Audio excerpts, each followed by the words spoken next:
Hello everyone, Namaskar and good evening. Today is 20th of April 2024 and we have come up with few important news articles which are relevant for the examination perspective, and we will discuss all of those important news articles one by one. So before discussing them in a detailed manner, let's try to solve yesterday given practice question. So you all know that yesterday I have given a practice question. The question was, which of the following statements about azadirachtin is true? So the correct answer for this question is option B. It is derived from neem trees and acts as a natural insecticide. So it in fact acts as a natural insecticide and it is being derived from the neem trees. So azadirachtin as an insecticide derived from the neem trees. So in fact, the azadirachtin, along with many other compounds or in combination with many other compounds, actually found in neem seeds, neem leaves and the bark of the neem. So we all knew that how neem as a medicinal plant has a lot of properties. So because of that reason, the azadirachtin, a product that is being derived from the neem trees, can also be used as an insecticide in the agriculture. So that would prevent the excess growth of insecticides or insecticides damaging the agricultural crops. So in fact, for centuries, seeds and leaves of azadirachtin indica have been known to repel harmful insects from the agricultural crops. So from this information, we can safely conclude that option B in the previous question is the correct answer. So today also I'm going to give you one important practice question. So this is also important from the examination perspective. Consider the following African countries. So a list of African countries have been given here. How many of the above nations share their borders with the Indian Ocean? So all those countries are part of the African continent, and you must identify the number of countries which actually share its borders with the Indian Ocean. So please answer this question in the comment section, and the correct answer I will definitely provide you in the next lecture. So today we have series of important news articles. So the news articles are with respect to the Israel-Palestinian conflict. We all knew that Israel-Palestinian conflict is a long-standing conflict, and recent Hamas attack on Israel is also dates back to the Israel-Palestinian conflict, or it can be traced to the Israel-Palestinian conflict, because we all knew that Hamas, a militant group which is based on the West Bank of the Palestine, and the objective of Hamas militant group to achieve an independent sovereign Palestinian state and wipe out Israel from the Middle East. So that is the objective of Hamas. However, recent Hamas-Israel conflict had a larger implications. It has a spillover effect in the entire Middle East, where other powers, regional powers and extra-regional powers are also involving in this conflict. Thereby, the volatility and instability in the Middle East is of course a concern for India.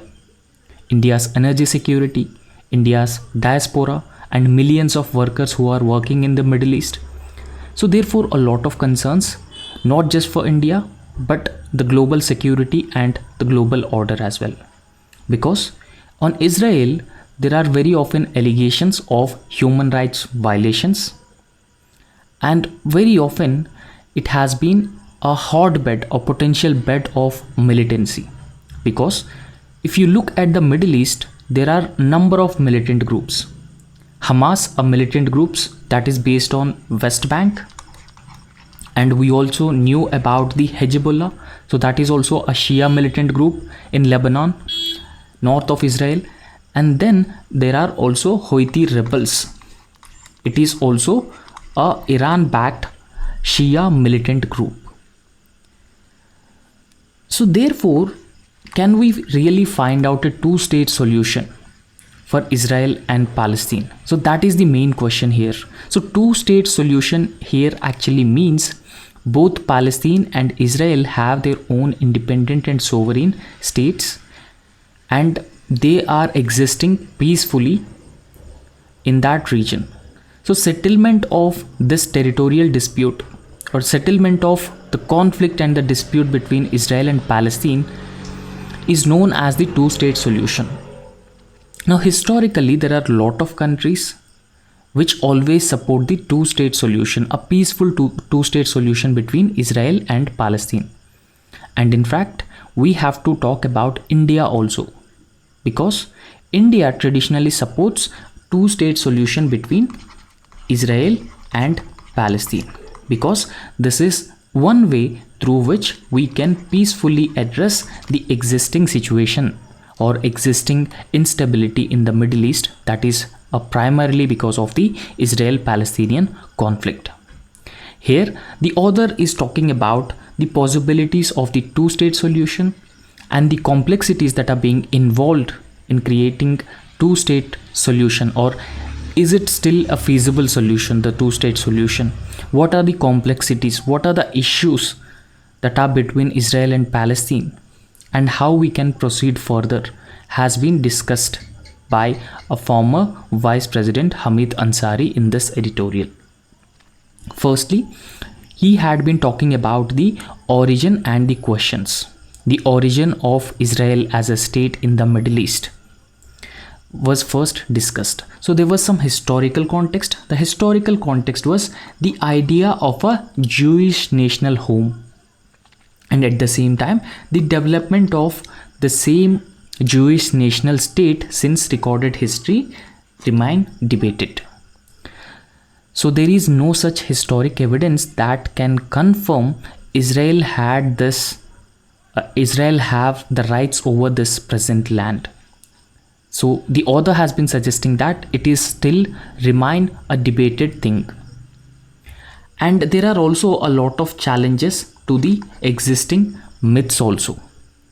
For example, historians like Ilan Pape, they have challenged the myths surrounding the origin and the identity of contemporary Israel. Those historians have been challenging the existing myths surrounding around the origin of the Israel in the Middle East, especially in the present day West Asian region. And at the same time, those historians have also been highlighting issues such as empty land myth and displacement of the Palestinians. So all these myths have been challenged by the historians, and there is no concluding and solid and strong evidence so which can establish credibly the Israeli state or the Palestinian state. So that is the main issue here in creating a two-state solution. However, recently there are certain political assertions also. Political assertions in the sense that the bilateral efforts and the multilateral efforts from different corners of the world to create a two-state solution, to create a peaceful Middle East, or create or broker a peace between Palestine and Israel, have also been facing a lot of challenges. So why? Because earlier there are few parties in Israel which have the strong supporters, which have been the strong supporters of the peace between or two-state solution between the Palestine and Israel. However, those parties such as Likud party, so those parties earlier supported a two-state solution. There should be a peaceful coexistence of Israel and Palestine, but those political parties after the attack of Hamas have been demanding the occupation of West Bank by the Israeli forces, or annexation of West Bank by the Israeli forces. So you can clearly see there is a change in the mindset, there is a change in the sentiments of the people and the political parties in Israel that may not support the two-state solution. So balance of forces. So balance of forces in the sense that what would be the impact on historical events, what would be the impact of historical events in the present context.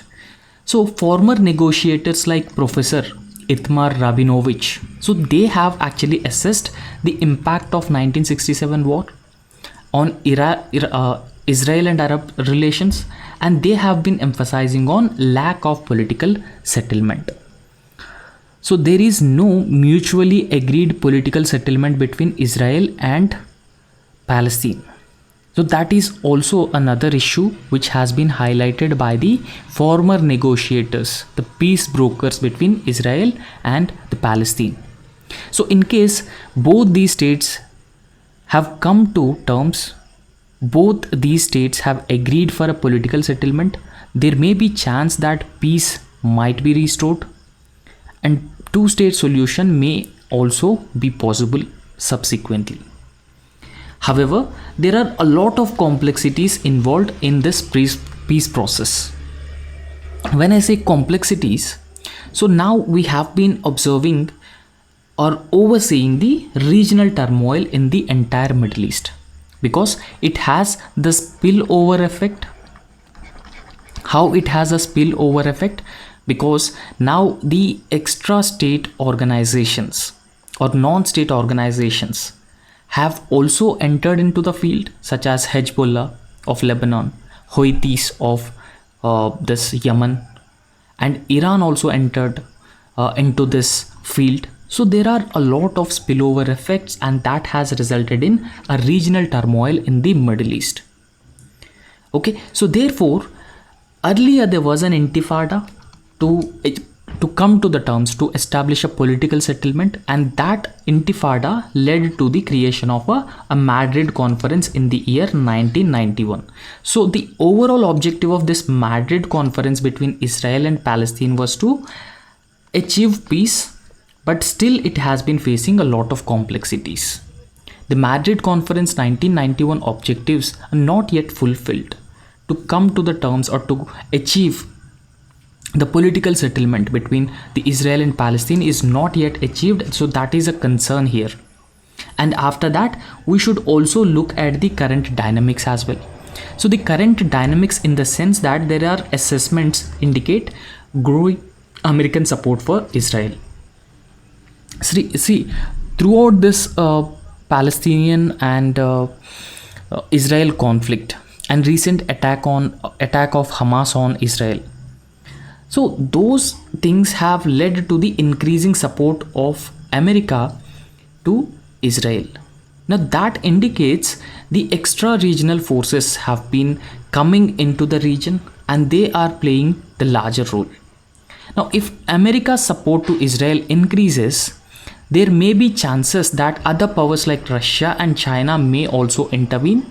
So that could spiral into a complex and a prolonged and a chronic conflict in the near term. However, there is another thing that we have been observing here is that there is also a distracting or distancing of the younger Jewish populations from Israel. Okay, so that is also another major concern here. So what are the players who are involved in Israel-Palestinian conflict? So there are a number of players have been involved. The players within the region, players outside the region. So players in the sense, the countries which are actually involved, the countries which have stakes in the political settlement, stakes in the peace process. So they are known as the players who are involved in this scenario. So what are the Palestinian aspirations here? Palestinians want an independent and sovereign state for the Palestinians. So they might be recognized as a state along with the international rights. International rights in the sense that Palestinians should be given a membership at the United Nations. And certain international rights should also be extended to the Palestinians. Now, if you can see the map here, so all the region or all the territory which is marked in green belong to the Israel, and the yellow part belong to the Palestinian, and this region is the West Bank or Gaza Strip. Okay, so this is Gaza Strip. So all this part which is in gray color is annexed by the Israel from the Palestine. Now what is the Israeli stance here? Israel aims to retain the control over the vital security areas while allowing the Palestinian self-government. Okay, so Israel wants a larger control over the Palestinian key security areas. So that is also a concern for the Palestinians. And at the same time, when Hamas attacked Israel, now Israel's stance was completely changed with respect to Palestine, and now Israel's sole motive or sole objective is to completely destroy the Hamas militant group. So that was its sole aim as of now for Israel. So Hamas attack has further complicated the existing realities, and at the same time the peace process or the two-state solution may not be possible in a very near future because of the recent attacks by the Hamas on Israel and Israel's retaliation. However, so if you can look at the United Nations presence in the region, United Nations traditionally has the larger presence in the Middle East or in the West Asia. So it generally supports the two-state solution like any other country, like India supports two-state solution, and major power supports the peaceful two-state solution. And in fact, USA has been emphasizing on demilitarization of the region and the regional normalization, because the regional stability and the normalization of ties are very important. So because of that reason, USA had adopted a set of measures to normalize the ties between Israel and other Arab countries. Now, if you can look at the second Quad or Western Quad, in this Western Quad, along with India and USA, Israel plus UAE are member countries. Okay, so after that, you should also know about the Abraham Accords. These Abraham Accords during the Donald Trump times, have tried to normalize the ties between Israel and the rest of the Arab states such as Saudi Arabia and Oman, Qatar, so those countries. Okay, so stable West Asia, stable Middle East would be helpful for India and USA also. So Arab states' perspective is that Arab states seek to revitalize the Palestinian state. So they also wanted to revitalize, or they want an independent and a sovereign Palestinian state, and the rights of the Palestinians must be respected. However, from all this, one thing can be derived, that is the existing peace process would be further complicated and it has become more complex. And two-state solution would be one of the best option that is being available for both Israel and Palestine.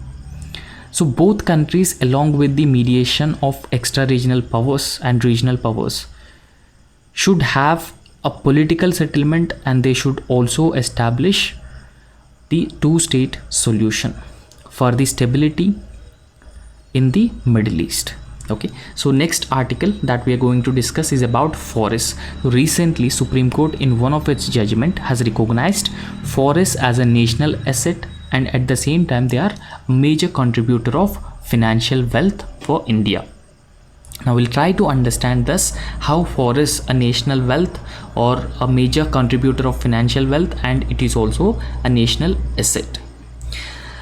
Supreme Court in one of its judgment held that forests in India are national asset, and they are also the major contributor to the financial wealth of the country. So forests just a collection of trees. They are not just collection of trees. They are also a vital asset of nation's economy and the environment. We'll understand how they are a wealth and they are a national asset. Firstly, they play a very important role in the biodiversity conservation. There is no doubt that majority of the flora and fauna found in these forests, and biodiversity is very, very important for the environmental sustainability, maintenance of food chains and food webs. So therefore, forests conserve the biodiversity of this planet. Okay, so in fact they also harbor a rich diversity of the plant and animal species, and they are playing a very crucial and very important role in preserving the biodiversity of the planet Earth. And in fact, increasing the carbon concentration on this planet's atmosphere is a concern, right? So increasing carbon dioxide or increasing concentration of carbon leads to the global warming. Global warming is further associated with the climate change and the negative impacts of the climate change. However, one natural way of reducing carbon from the atmosphere is through carbon sequestration. Natural carbon sequestration. So plants actually absorb carbon dioxide and they release oxygen into the environment. So therefore, plants and forests are considered as a natural forest sinks or natural carbon sink.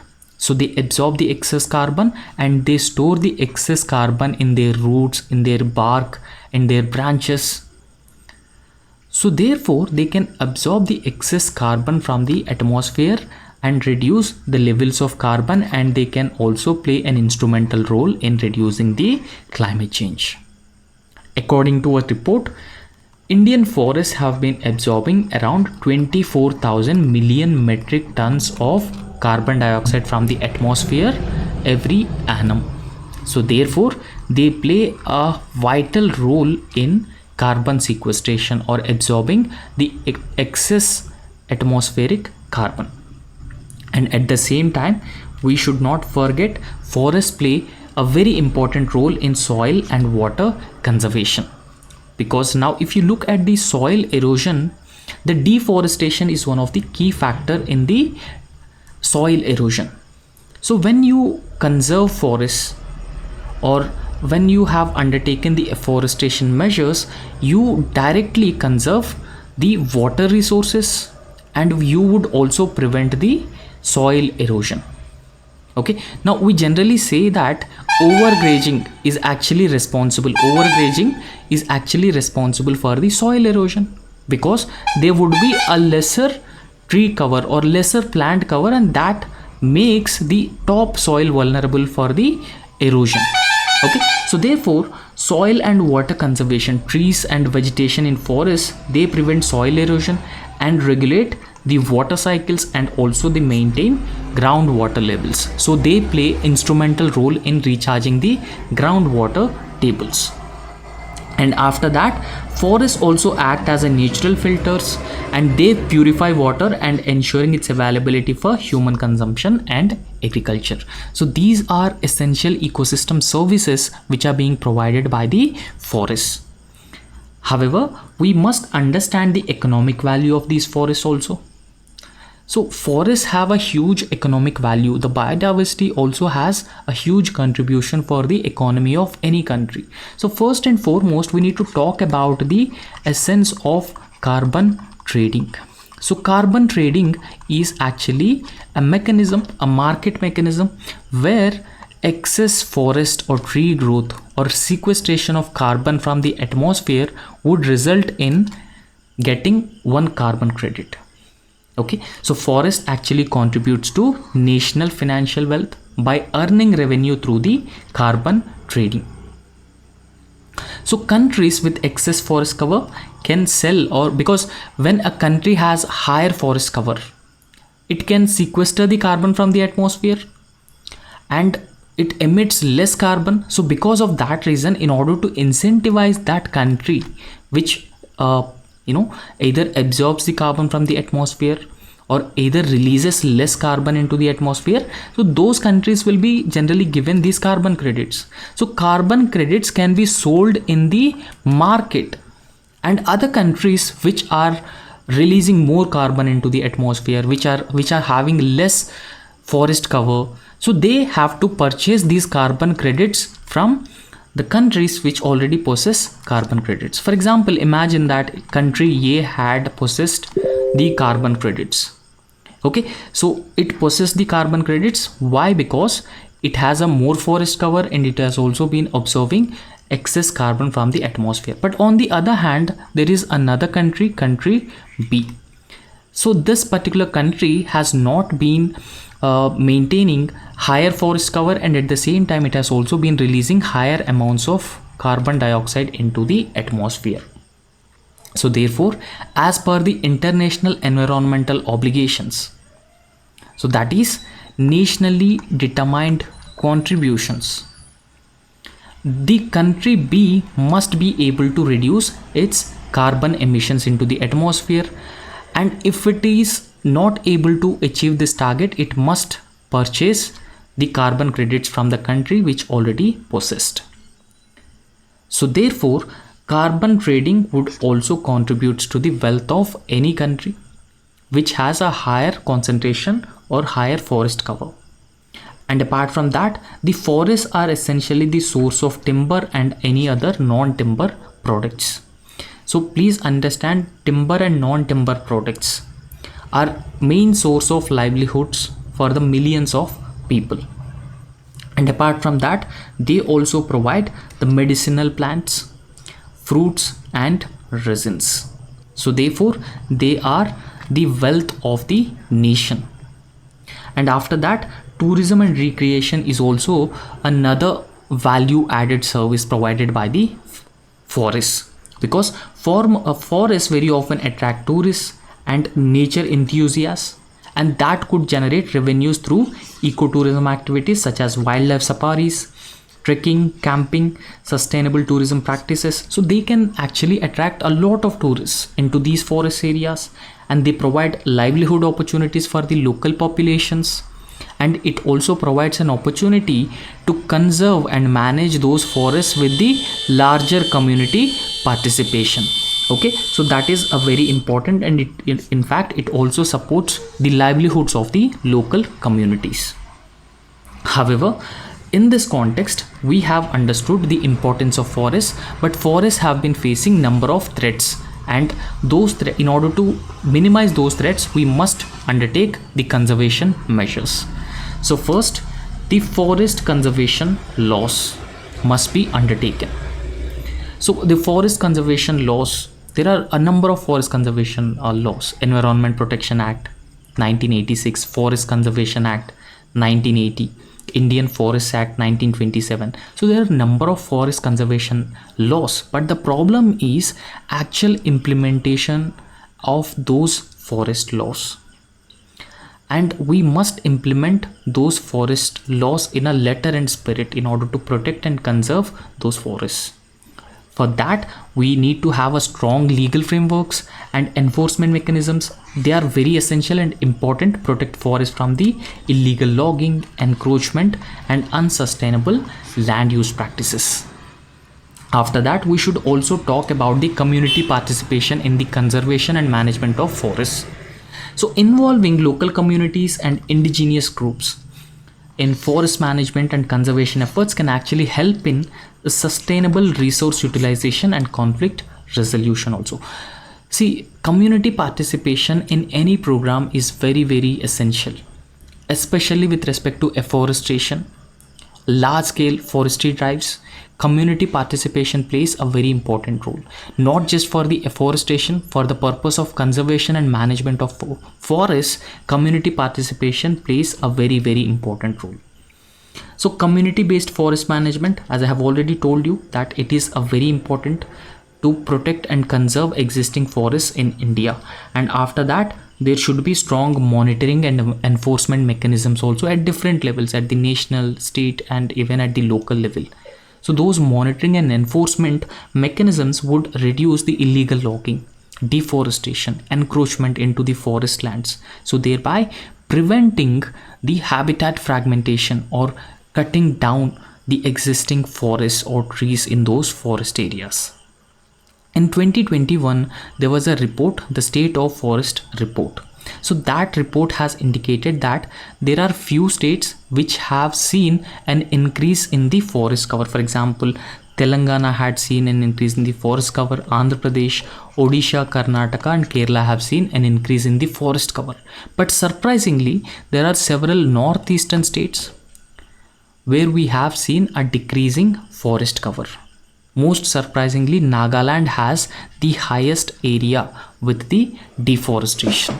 Okay, so these are the states with the increased deforestation, and these are the states in green which have the highest levels of afforestation as per the state of the forest survey. So the next important news article, BrahMos is a cruise missile that is being developed jointly by India and Russia, right? So recently India has been trying to sell the BrahMos missiles to other countries. As part of this, India had an agreement with the Philippines. Philippines has also been facing challenges with China with respect to the South China Sea. So therefore, in this context, recently our External Affairs Minister Dr. S. Jaishankar also went to Philippines for a bilateral meeting, and where India had promised larger support to Philippines against Chinese assertiveness and aggression. Now, in this backdrop, India delivers the first batch of BrahMos missiles to Philippines, that is East Asian country. Now, the context of this particular article is India delivers the first batch of BrahMos supersonic missiles to Philippines. Now, we'll understand what are these BrahMos supersonic missiles. Now, yesterday or 2 days back, I have told you what exactly is a supersonic missile. The supersonic missile is a missile which can be tested from any platform, and this supersonic missile or supersonic cruise missile actually flies in the atmosphere itself. But on the other hand, the ballistic missiles, they fly out of the atmosphere and they enter into the atmosphere and hit the targets with the help of the gravitational force. But on the other hand, the cruise missiles on the other hand just fly in the atmosphere and they hit the targets with the high precision. However, the missiles can be the speed of the missiles can be 3 types based on its speed.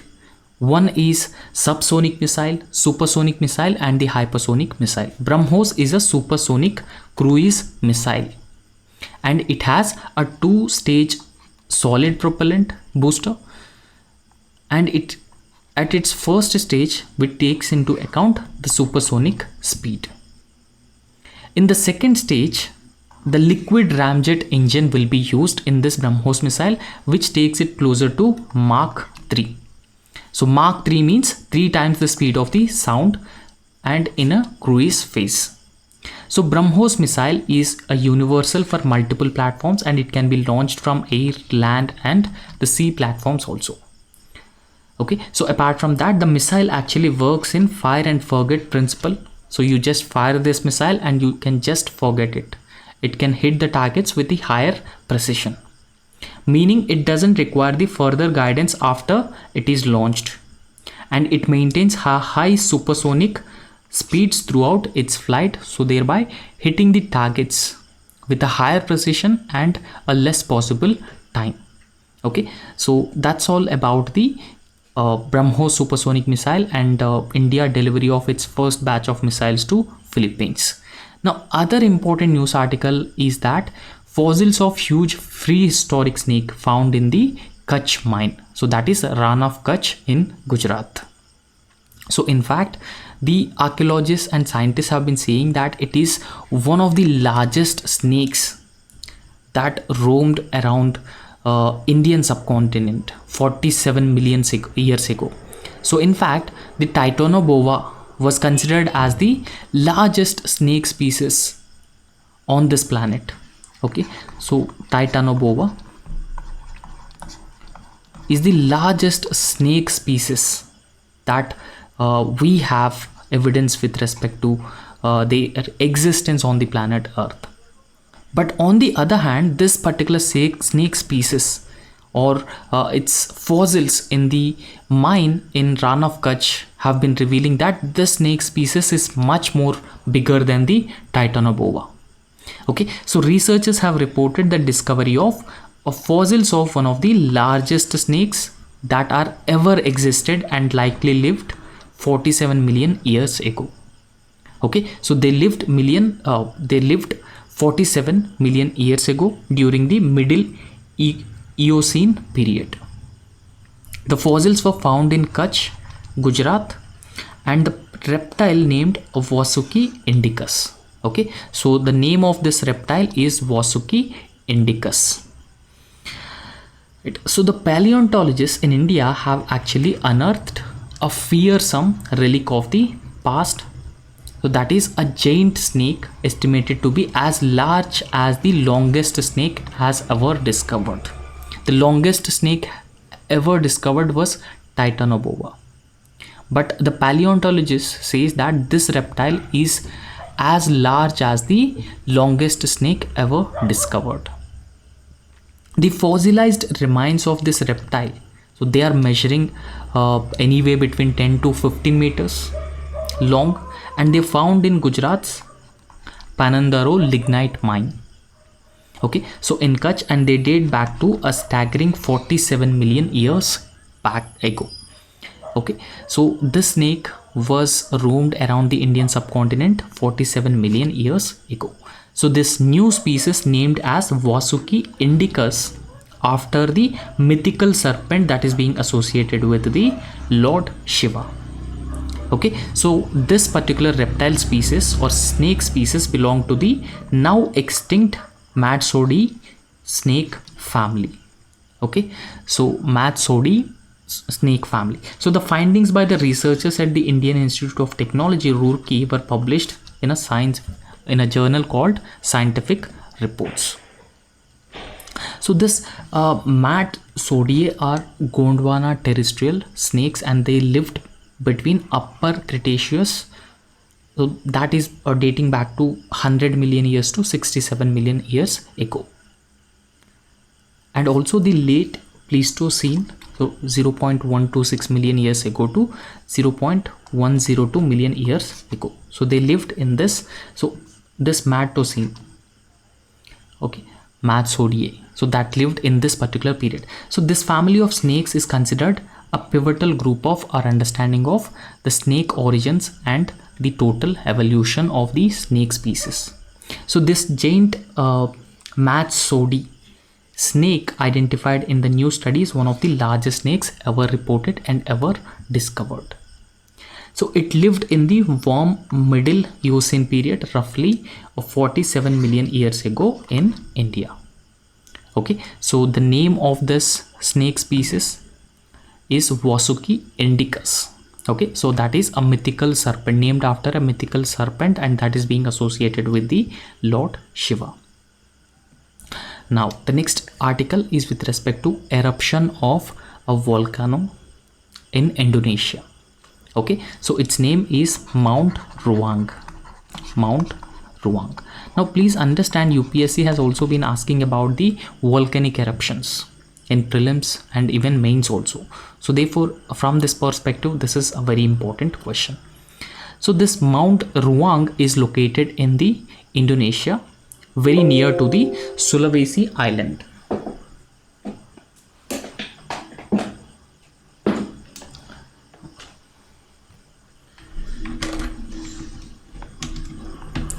Okay, so it is located very near to the Sulawesi island of Indonesia.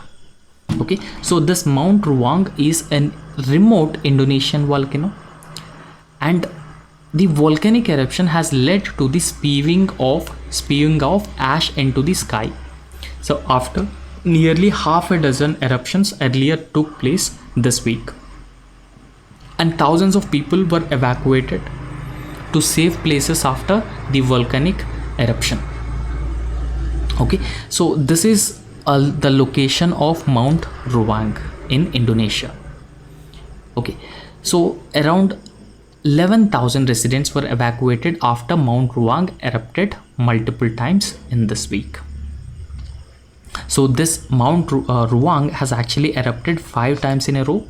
So that has been prompting the closure of nearby airport, and even the tsunami alert was also issued for Indonesia. Okay, so this volcanic mountain has been situated in the Sengi Islands of North Sulawesi, Indonesia. Okay, so this is the location north of Sulawesi, island. So it actually comprised an island that is 4 to 5 kilometers wide, or it has 4 to 5 kilometers width, with a summit containing a partial lava dome reaching an altitude of 725 meters. And after that, from its summit, peaks such as Klabat, Siwowu and Ternet, they can be observed in the south, north, east and respectively.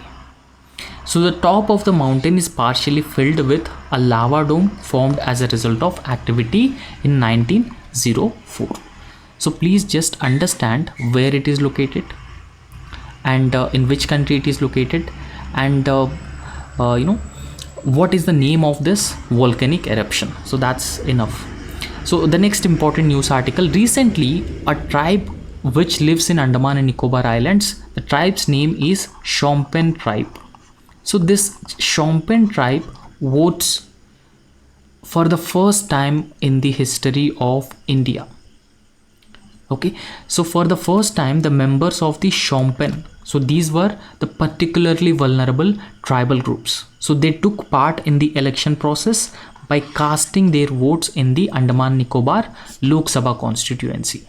So there are a number of tribes who are living in the Andaman and Nicobar group of islands. So Shompen was one such tribe, along with Jarewas, Sentinelese, Onges. So these tribes generally, they live an isolated life. So they are not actually a mainstream tribes.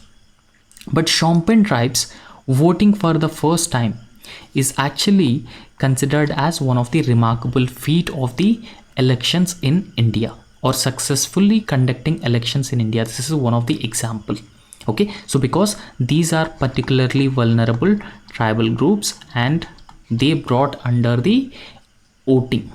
Okay, so this Shompens are indigenous tribal group, and they are people who live in the Great Nicobar Island of the Andaman and Nicobar Islands. So this northern group of islands are called as Andaman group of islands, and southern group of islands are called as the Nicobar group of islands.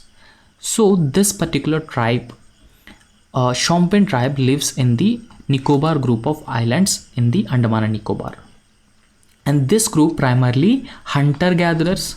They hunt wild animals and forage fruits and forest foods.